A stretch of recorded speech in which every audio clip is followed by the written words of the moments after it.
สวัสดีทุกคนยินดีต้อนรับทุกคนเข้าสู่ช่องของคิดแต่ละรสชาติเด้อวันนี้นะ มึงไอ้ตุ๊กนั่นมากกันเลยมันเล่นแล้วหมานี่แล้วหมาอยู่นี่ทราบมือหรอกพักเดาเบิดต้นเลยกายจากที่มันเต็มต้นเลยไล่เบิดเลยตอนนี้แล้วก็คือตอนนี้กูกินไส้ซินทุกคนตลกกันเลยไส้ซินเราไม่ได้ใส่เสื้อไหมเลยเนาะเป็นตลกนะกำลัง โอ้ยเนาะเป็นใครทุกคนกำลังที่จะพาทุกคนไปที่วัดพระธรรมเนาะทุกคนเนาะกูกิ๊กสิพาทุกคนเข้าไปเบิ้งวัดพระธรรมคนแท้เลยเนาะได้ยินข่าวคนตัดกะโลเองติดกะกะโลโลเลยเมื่อนั้นขึ้นมาค่ะขึ้นมาก็พอเอากระแจหั่นรถจากตัดกระเบื้องว่าเพิ่นเป็นไปเบิ่งอันความคืบหน้าของอันกุฏิลังไม้เนาะเพราะว่าอันกะโลที่ไม่ออกกัน USA อยู่อเมริกาเขาก็บ่ชื่อซื้อแล้วเนาะว่าเพิ่นมาทานละติดเราบ่มีเงินจ้างติดเนี่ยพอเพิ่นก็เลยเฮ็ดเองเนาะไปเบิ่งว่าเพิ่นเฮ็ดฮอดไส้ละปลา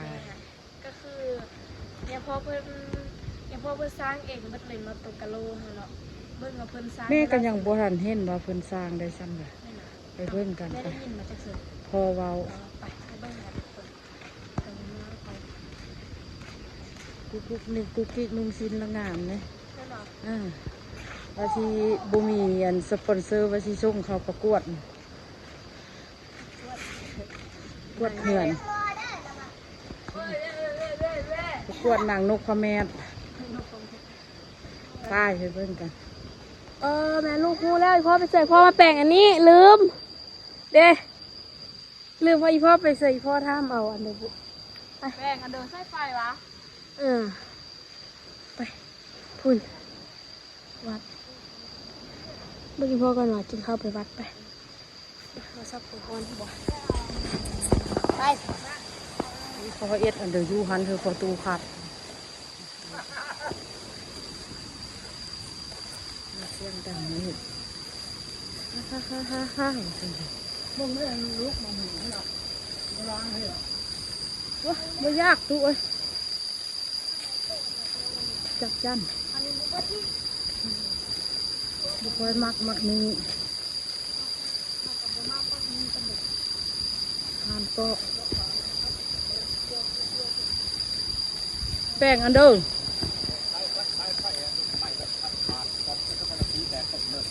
แค่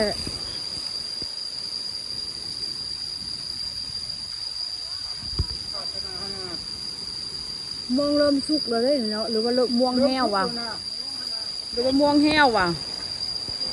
ใส่ในประตูครับเด็กกิ๊กหน่วยนี่เลยสุก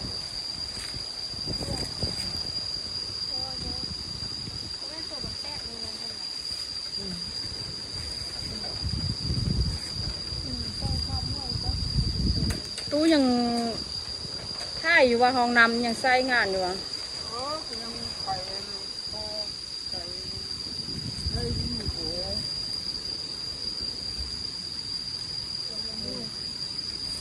ธรรมชาติอันนี้เนาะโมสมัยตะกี้เนาะได้อยู่บ้างนะ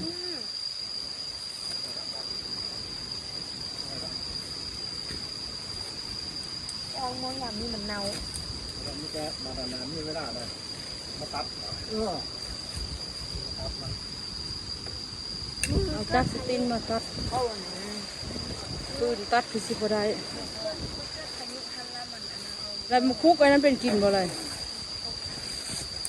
มาคุกอันนั้นยังดีบ่ตัวหน่วยเยอะจ้ะแล้วไปฟันเอาอีกซะใส่ไฟนะแล้วคิดก็ข้างรถสิใส่เบื้องรัดตกกระบะดอกคูณงามโอ้ยมองแห้วเก็บไปหมด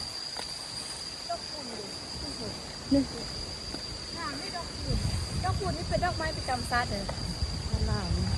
คำดอกคูณประเทศไทยเป็นดอกอะไรเนี่ย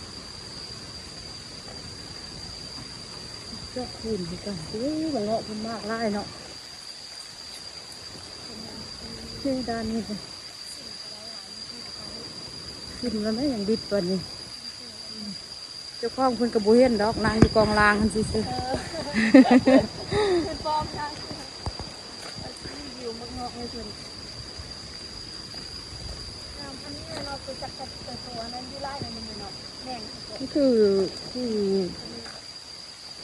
ป็นเหนียวเก็บแงกบวออกเลย อย่างกินใกล้แล้ว ว่ามันคิดใกล้ว่ะ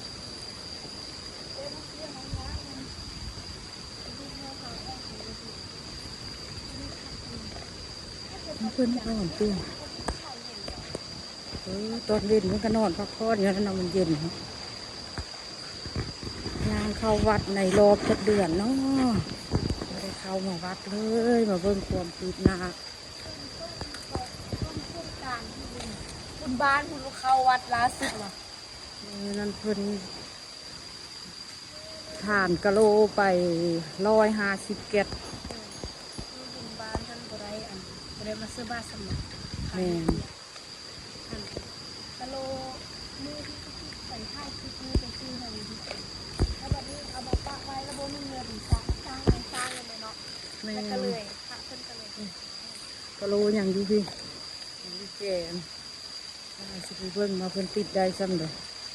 ก็เลยได้ตังเงินซื้อปูนเนาะซื้อปูนติดแล้วก็กะโลติดกะโลมันกระทึก11-12 ล้านเนาะก็เลยบ่มีเงินแล้วก็ พระเองนี่ไปแล้ว จะครูบาหรือว่าญาโพว่าครูบาเป็นครูบาเนาะครูบาองค์ไม่แต่ว่ามาอยู่ดนละ ลองให้เกิดพายุเนาะ เพิ่นเสียงสังกะสี เบิ่งของเสียงสังกะสีล่ะเกิดพายุจริงๆแล้วก็เป็นกิจการหน่อยที่ผมเนาะ นอนอยู่เทึกตินอนอยู่ลุมเพิ่นน่ะ อยากขอ เพราะว่าเจ๋ง เอาเนี่ยพวกบ้านหน่อยเนาะ เพราะว่าเฮาเลย เพิ่นไปทักที่ติดเลย อ๋อเขาเป็นเพิ่นจกกลมเพิ่นติบ่ก็บ่มีคือกัน เพิ่นบอกที่เพิ่นทำกัน มันบ่อื่นมือสิมาคันเด้มาทางพี่แม่หิวซินเด้ ปะไว้นาน เดี๋ยวแหล้วเพิ่นสร้างมา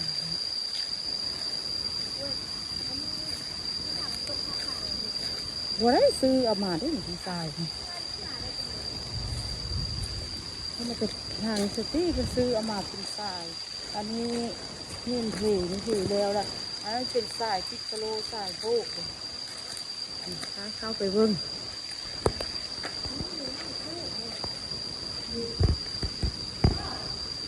โอ้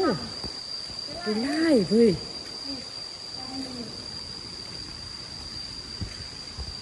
โอ้ ๆ3เท่าบ่ชัด ติดงามแท้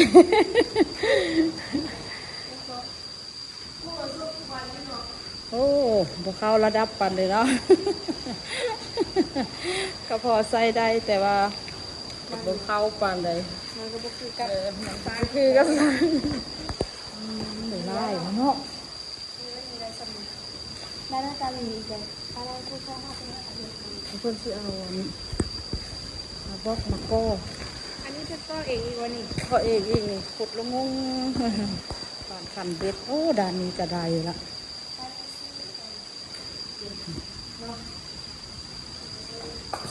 อุ้ยตาย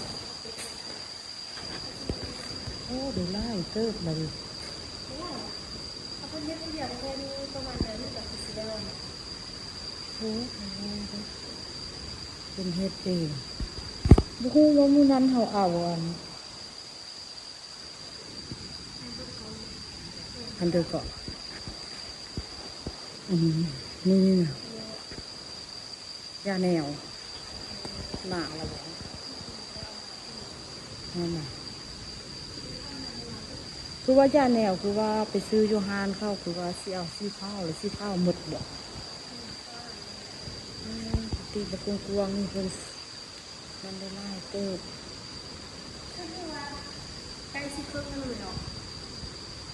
3 ส่วนแล้วส่วนหนึ่งเนี่ยอย่างซ่องมันเป็นอย่างลังขาเนาะจ้างปางเลย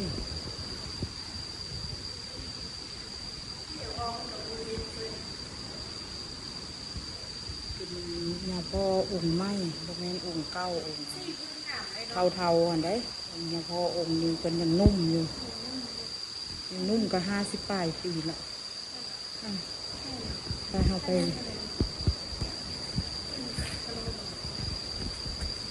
เอาทัดตีนเขาละลูกดำเลย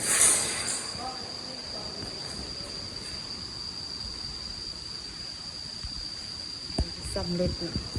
โอ้เพิ่นก็เอาพัดลมมาเปิดเย็นพร้อม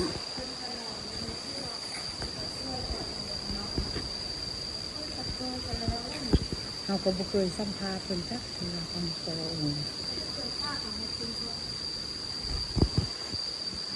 ไปยืนมุมนี้ยกที่ค่ายมั้ย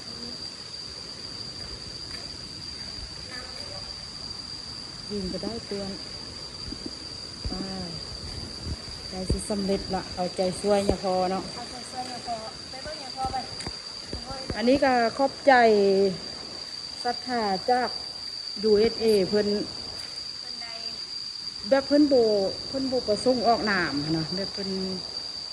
บ่ให้ฮู้แล้วก็บ่ให้แต่ว่าซื้อนี่ให้แต่ว่าไม่ลืมเพราะว่ามันก็อ้าวโดนแล้วเนาะมันจะไล่ผลดีเกินแต่ว่าจะซื้อไปคนกลัวหาซื้อไหมอีกเนาะเพราะว่าท่ามผู้สะพานบุญเพิ่นกะบ่โตะมาเพิ่นถูกมาเพิ่นกะบ่โตะเสร็จเพราะว่าสะพานบุญนี้มันแม่อำมา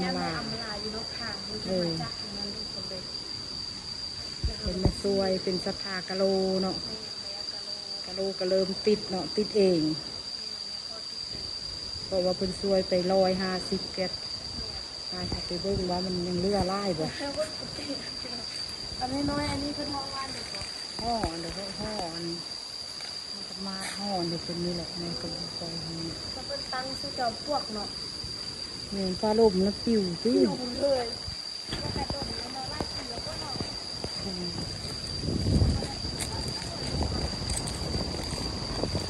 ถูกยาเชี่ยว ยายุบยาควบเต็มตัดยาเลยเนาะลูกตาไปหาเป็นเดินจงกรมอยู่มืออื่นมือพาคำ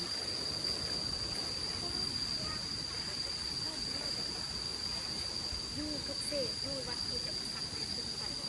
ขึ้นไปเห็นตัวจะเห็นเป็นบริใหญ่ต้นตะปาที่ประมาณ1,000 ปีแล้วเนาะตู้กระตี้เต็มเลยก็เต็มเป็นซ่องข้างมันจุดสั้นกันที่ว่าเลี้ยวแต่ทางขึ้นไปมีข้าวจนเพื่อนเลี้ยวลงมาไปข้าวจนเพื่อนเลยแล้วก็ข้าวเทียบสีเพื่อนจะประสาทเจ้าเข้าไปในรอดนี้ทางคุณป้าไปสัมภาษณ์เป็นเนาะเพราะว่าเป็นกำลังเดินจงกรมเป็นพระทางสวรรค์เทศเด็กกับพ่อเสี่ยงเป็นอ่อนกันอีกพอเนาะแม่เป็นสวรรค์เทศเนาะพระทางใจเพิ่นมาอยู่ประมาณ4-5 เดือน4-5 เดือนแล้วเนาะคิดว่าเขาคิดว่าที่ไปสัมภาษณ์เป็นได้แต่ว่าเป็นเดือนเป็นคนเพราะว่าเขาบ่ได้นักเป็นเฮ็ดเองเนาะติดกะโหลเฮ็ดยังเฮ็ดเองตัวนี้มีค่าสร้างเนาะมีค่าสร้างเฮ็ดตัวนี้แต่ว่าก็มีป้าซินลูกเขากับตัวนี้เลยงามวัดมุมที่งามขนาดเด็กได้ทั้งร่างคาได้ทั้งนี้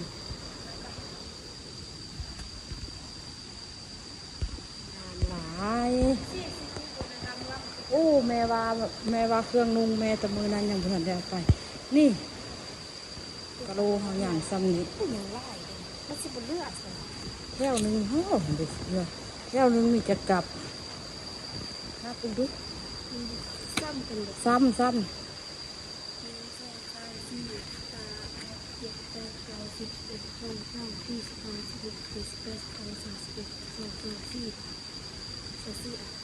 มันต้อง25 ตี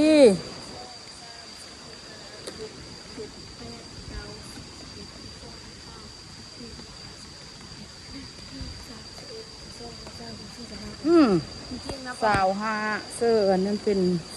75 2 4 6 75ไปดูเป็น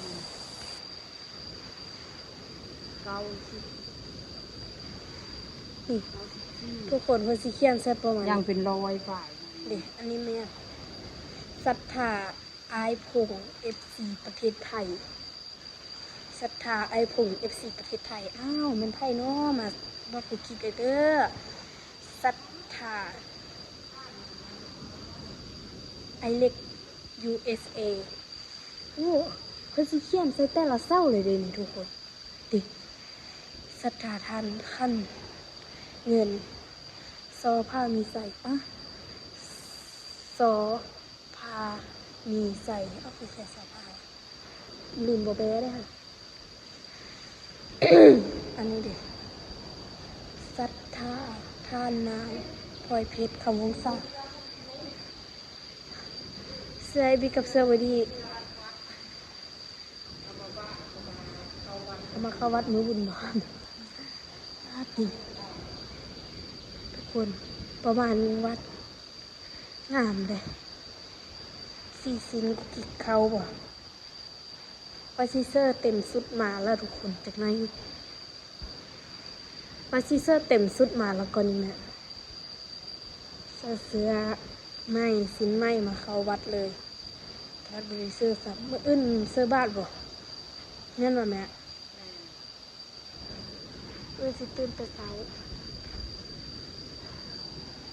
ลูกสิมาเสื้อบาทลาลูกสิข้อพรคาถาเส้นพาน เพราะว่ามือหือเส้นทุกคนสิได้มาตักบ้านแล้วบัดนี้ อันนี้มันกกไห่อันนี้ว่ามักไห่ตัวนกมักกินขนาดนี่ว่ะที่แม่นที่อาจารย์ว่าฟดปันนกกินมักไห่เนาะประมาณนี้โอ้นี่ว่ามักไห่เนาะแม่เนาะมันร้อนๆเนาะถ้าเห็นอยู่ในป้านี่คือสิร้อนเนาะมีย่อยอีกเนาะแล้วก็ต้นโพก็คือกันอยู่วัดหนึ่งที่เห็นเพิ่นเอาลงTikTokทุกคนวัดโพตัวนั้นท่านน่ะเพิ่นสีเป็นสีทองวัดโพตัวนั้นเป็นสีทองเพิ่นล้างออกให้เป็นสีทองดีบักงามเลยเบิ่งมาอันใหญ่งานเพิ่นตัวน้อยๆกับเป็นมากเอามาจับกล้องให้เลย มาทุกคนครับตอนนี้แล้วก็ทุกคนก็คือต้องขอบใจพี่FC ทุกคนที่มาช่วยกันทำบุญที่วัดบ้านปนม่วงด้วยทุกคนเด้อแล้วก็เขาก็จบไปแล้วกับอันเดียวกับกุฏิหรืออารามอารามก็จบไปแล้วเนาะทุกคนเนาะจากพี่ FC จากประเทศไทยจาก USA แล้วก็จากประเทศลาวแล้วก็จากต่างประเทศทุกประเทศเลยทุกคนแล้วก็ยังไปสืบต่อที่กุฏิตรงนั้นท่านยังขาดซี่หาได้เนาะซี่ค่ะแล้วก็เพดานแล้วก็มืดเนาะขาดซี่แล้วก็ขาดเพดานขาดได้สร้างทุกคนอย่างประมาณนี้ทุกคนถ้าพยายามความมาร่วมทำบุญกันมาได้เลยเด้อทุกคนเด้อเดี๋ยวคลิปนี้น้องคุกกี้ไปก่อนเนาะทุกคนเจอกันในคลิปวิดีโอหน้าได้ไหมคะ